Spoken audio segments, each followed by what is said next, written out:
Alright, so at 30 feet, I'm able to hit a 4-inch steel plate.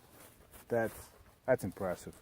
For a little pocket 380, that's First impressive. thing, I think Ruger really nailed it with this gun. The ergonomics are real nice. I mean, you could use a little high bore axis, you know, just maybe not a quarter inch or so, it'll be a better grip, but I'm really happy with it as is. So ergonomics are real good. The sights for this kind of gun are really nice. Like I said, the only complaint, I wish they would just put a different maybe color or something, or at least an option to do something. But it's a low budget gun, so it's really actually my wife's SIG 238's got a night sights, which is nice, but it's more than double the price of this. There's no magazine disconnect like LC9. I'm not sure if LCP had a magazine disconnect, but that's a nice feature. There's no real reason for it. The trigger is excellent. I was trying to research it, what the weight actually is, and I couldn't find it. And I think I read something online. Somebody tested it and it was in a 5-pound range, which it seems to be anywhere between 5 and 6 pounds. It's crisp. Little take up, okay. Little take up, and it feels excellent. It feels real good. You're able to do a real nice shots with it. So if I gotta take a headshot at 15 yards, I'd probably go for it. Now, this is single action only, so it's basically the same as a 238.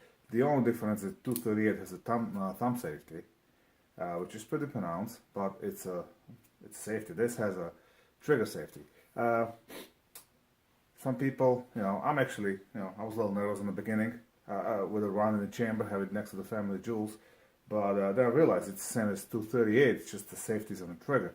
So as long as you don't do anything stupid and keep it in the holster, it should be a safe gun. Okay, the safety works,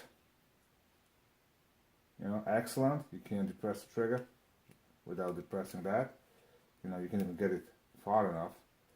So I don't think there's a real issue with that. The slide is easy to manipulate. I can see even older people or smaller people, women, shouldn't have a problem racking the slide.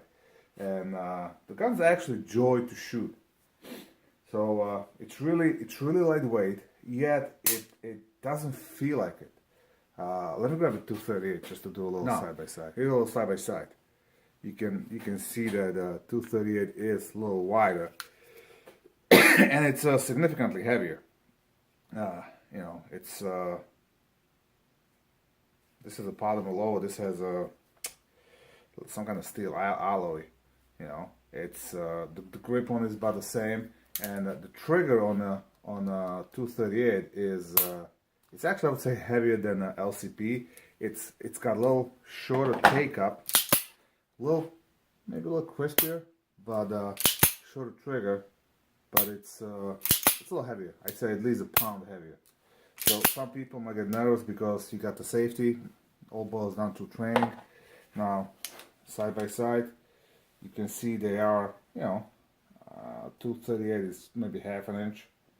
If you include the beaver tail, half an inch longer. It's definitely a little bit wide on top. The grip itself, in the hand, it feels about the same. You get the same purchase on the gun. You get a little bit more with the LCP because the magazine gives you the little bit extension. So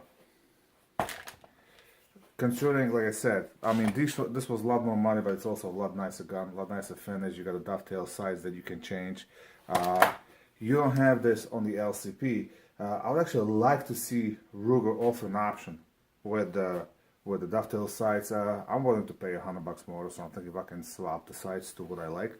But I'm really genuinely excited about this gun. This is gotta be the cheapest gun I own, and I haven't been so excited about a gun in a long time. I have no idea why, but I just am. I mean, this is basically everything I was looking for. Now, just when I went to look for a pocket gun, because I really wanted something I could just throw in the pocket when I go to the store or run around, so I have to put my inside waistband holster, put my PO7 or my Kiava Rhino. I just wanted something little. Or let's say we go to movies or something. So something real deep concealment, yet, you know, something I can rely on. I originally went and I was looking for Beretta Pico. I really wanted the Pico, and it felt okay in the head. I wasn't crazy. And then I started trying pretty much all the 380s they had in the store. I look at a Smith & Wesson Bodyguard, then the Glock 42. I actually like a Glock. I like the Glock 42. I'm not a huge Glock fan.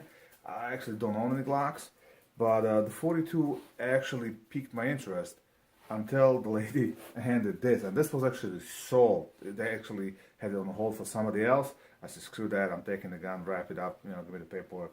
Now, a friend of mine has a Glock 42, so one of these days I'll get him over, and if the weather's going to be good, we'll go out and we'll do a comparison between the Glock 42 and the LCP. They're just about the same price range. Glock's a little bit bigger, I think. They both have excellent trigger. One's basically striker fired, so you would call that a double action. This is a single action only, but they feel the same. This one, the trigger won me on this gun. So, you know, hopefully I'll get him over. I'll be able to do it next weekend or so until we get snowed in New York, and I'm pretty much done shooting then. So, Ruger LCP 2. Ruger done real good job on this gun. I'll see how it's gonna hold up. So far, only, like I said, I only put maybe 100 rounds through it, but it's straight out of the box. I haven't cleaned it. I haven't lubed it. Whatever the hell, how they lubed in a factory. That's what's on. Ran 3 different self defense loads through it. No issues so far. It liked them all, and it seems to be accurate. So you got small, reliable, accurate, easy to conceal, lightweight gun. Thumbs up, Ruger. As always, have fun, keep shooting.